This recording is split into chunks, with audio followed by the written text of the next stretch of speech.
Siklus pemrosesan data, di mana tahapan dari siklus pemrosesan data ini adalah adanya input data, terus setelah itu data tersebut disimpan, data tersebut diproses sehingga akan mengeluarkan output-nya yaitu informasi.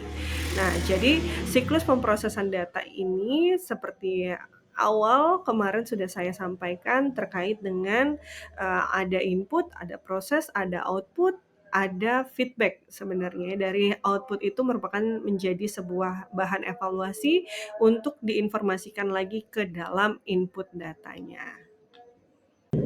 Oke, langkah awal dalam pemrosesan data adalah perolehan data, yang merupakan proses mengumpulkan data dari berbagai sumber. Nah, biasanya diperoleh dari berbagai aktivitas operasional dan transaksi dalam organisasi. Nah, data yang diperoleh dalam konteks bisnis biasanya itu meliputi sebuah kejadian. Ini mengacu pada peristiwa transaksi tertentu yang terjadi, seperti contohnya yaitu penjualan, pembelian, produksi. Nah, setiap adanya kejadian akan dicatat dan didokumentasikan dalam aktivitas bisnis yang telah dilakukan. Nah, sumber daya yang digunakan data ini mencakup seluruh sumber daya yang mempengaruhi kejadian tersebut. Misal, adanya bahan baku, tenaga kerja, dan juga data ini diperoleh mencakup informasi dari individu atau pihak yang terlibat pada kejadian tersebut, seperti pelanggan, pemasok, karyawan, ataupun mitra bisnis. Untuk memastikan bahwa data input itu akurat dan efisien, ada beberapa metode yang dapat diterapkan. Nah, jadi salah satunya adalah data tersebut dapat dialihkan atau diakses oleh berbagai departemen atau sistem lain dalam organisasi. Nah, setelah itu data tersebut otomatis ya, jadi bisa digunakan dengan barcode, scanner, sensor, atau formulir digital, atau ya alat lain yang bisa menggunakan atau digunakan secara otomatis. Selanjutnya, informatif. Data tersebut harus informatif, artinya data tersebut harus relevan, lengkap, dan harus memiliki konteks ataupun digunakan untuk analisis atau keputusan lebih lanjut. Nah, selanjutnya ada yang dikatakan dengan nomor urut cetak. Jadi, data yang dikatakan efektif atau efisien bisa dengan adanya nomor urut cetak atau serial number yang akan membantu dalam melacak mengelola data itu lebih baik.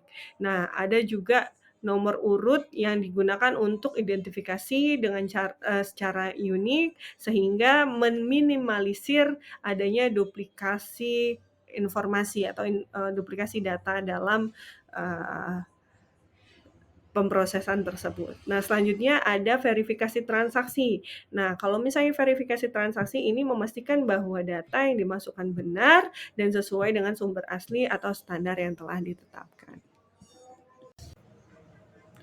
Oke, penyimpanan data adalah aspek yang penting dalam pengelolaan informasi di dalam organisasi atau dalam perusahaan. Jadi, elemen-elemen dalam penyimpanan data secara manual itu ada yang secara manual dan juga ada yang berbasis komputer. Nah, kalau misalnya penyimpanan data secara manual atau tradisional itu yang di sebelah kiri, itu ada buku besar umum, ada buku besar pembantu, ada coding teknik atau teknik pengkodean, ada bagan akun, ada jurnal sama jejak audit. Ya, jadi di audit trail ini jejak yang memungkinkan auditor atau pengguna lain untuk melacak sumber asal dari transaksi yang tercatat di dalam buku besar. Nah, selanjutnya ada penyimpanan data berbasis komputer, di antaranya ada entitas ya, seperti salah satu contoh entitas dari sebuah perusahaan, misalnya dia menjual produk atau barang dan jasa, yaitu pelanggan, adanya produk, adanya transaksi. Ada juga atribut atau karakteristik dari properti dari entitas. Biasanya misalnya untuk entitas pelanggan, atribut itu termasuk nama, ada alamat, ada nomor telepon, dan lain-lain. Setelah itu ada record atau yang dikatakan dengan catatan. Setelah itu ada nilai data, data value, ada field, ada file, ada master file, file induk, ada transaction file, dan juga ada database. Jadi database ini adalah kumpulan data yang terorganisir, yang di dalam berbagai file saling berhubung dan dikelola oleh sistem manajemen basis data. Oke, penyimpanan data. Oke, kita masuk ke dalam ERP. ERP ini adalah perangkat lunak yang dirancang untuk mengintegrasikan, mengelola seluruh bisnis dalam suatu organisasi. ERP juga menggabungkan beberapa inti bisnis di dalamnya, ada akuntansi, keuangan, sumber daya manusia, produksi, rantai pasokan, manajemen proyek, layanan, dan lain hal. Nah, di dalam satu kesatuan yang terintegrasi di dalam sebuah sistem. Apa saja sih komponen dari ERP? Kita lihat di sini, ERP di sini komponen dari beberapa modul yang berkaitan. Ada produksi, ada human resource, ada planning, inventory management, ada reporting, ada berkaitan juga dengan pelanggan yaitu CRM, ada sales marketing, finance and accounting. Jadi seluruh modul tersebut masuk dalam satu kesatuan dan terintegrasi dalam satu sistem. Jadi ERP ini dapat mengintegrasikan seluruh berbagai proses bisnis di dalam satu platform.